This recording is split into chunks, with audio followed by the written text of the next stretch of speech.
Are going to begin this hour with that second shooting by federal agents as the Minneapolis community continues to protest after an ICE officer fatally shot a woman on Wednesday.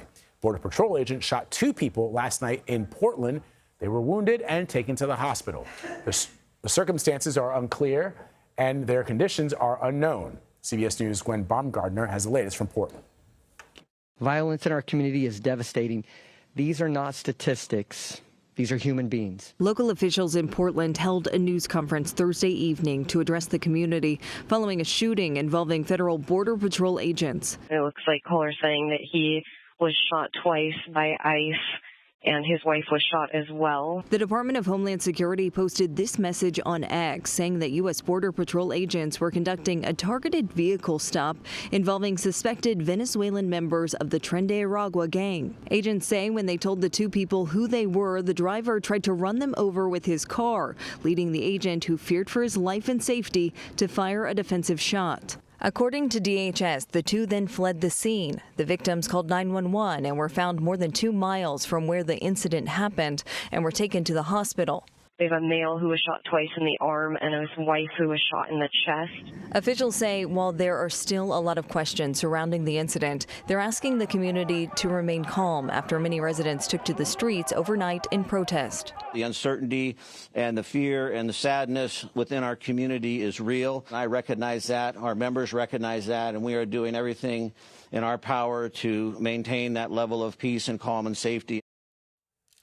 All right, let's bring in CBS News correspondent Ash-har Quraishi, who is joining us live from Minneapolis. Usher, what are you seeing this morning? Good morning, Vlad. Well, a very different scene. We are much closer today to the memorial for Renee Good, which is just over my shoulder here.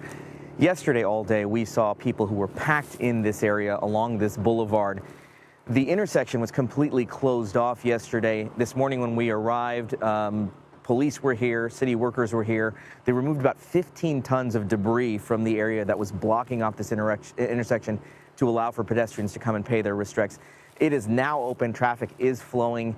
There are police officers stationed here. This is the first police presence we've seen in the last day or so. It'll be interesting to see as people start to wake up and come through this area, whether or not they'll have the space, whether or not they'll be able to interact in the ways that they were able to yesterday to come pay their respects as they are here in this area where that fatal shooting happened Wednesday.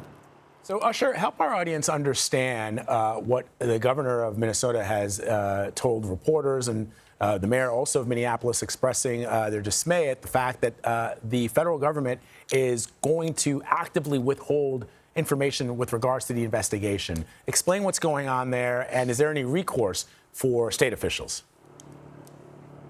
Right. So initially, the investigation was supposed to be jointly conducted between the FBI and state authorities here in Minnesota. That changed when the FBI, according to a statement from those state authorities, said that they would block them from having access to interviews, case material, body cam, etc. And the state authority, the Minnesota Criminal Apprehension Bureau, was saying that they would not be able to conduct a transparent investigation without that material. So they backed away from participating.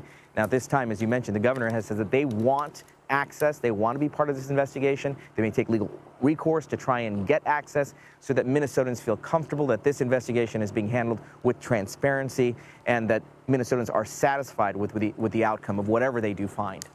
Vlad. All right, and we're also learning, Usher, about the agent that was involved in this shooting. What can you tell us?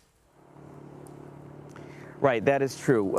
What we've now found out, CBS News has confirmed that the ICE agent who fired the fatal shot, his name is Jonathan Ross. He was a veteran federal officer with years of experience, almost a decade here in Minneapolis. Now, that same agent, we understand, was involved in another use of force incident back in June where, according to a senior DHS official, he was dragged by a vehicle during a traffic stop trying to apprehend a suspect. We understand in that incident, he had actually sustained some injuries, some lacerations that resulted in 33 stitches. So this agent has been in the area for a long time. He's been part of this task force, this tactical team that goes in to conduct these apprehensions, but also involved in another incident just a few months ago. Vlad. All right, Ash-har Quraishi, thank you very much. We appreciate you.